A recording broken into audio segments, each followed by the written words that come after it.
What's cooking, foodies? Today we are making my go-to recipe for meatloaf, packed with awesome flavor and full of veggies. Let's get started. On medium heat, add a half a tablespoon oil, a half a cup chopped onions, saute for about 5 minutes or until onions have a nice golden look. Add 2 minced garlic cloves and 1/4 teaspoon dried thyme leaves. Go ahead and cook for about a minute, and this recipe already smells delicious. Place on a plate to cool.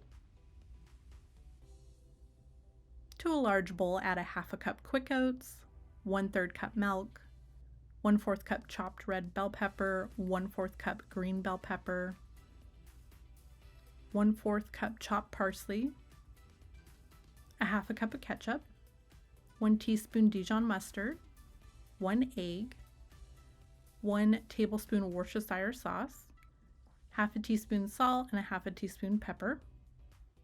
Give it all a good mix.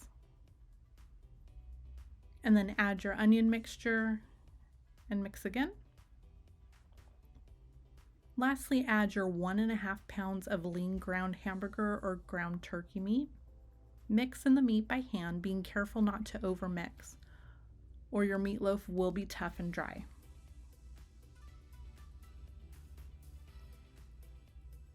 Place the meatloaf on a baking sheet with parchment paper or foil. Go ahead and shape into a 9 by 5 inch loaf. Placing your meatloaf on a baking sheet will allow the saturated fat that you do not want to eat to come out of the meat. To make the glaze, combine a half a cup ketchup, 1 tablespoon Worcestershire sauce, 1 tablespoon brown sugar. Brush it all over the meatloaf. Then cook at 350 degrees Fahrenheit for 50 to 60 minutes or until the internal temperature reaches 160 degrees Fahrenheit. Let rest for about 10 minutes and then cut and serve. Enjoy!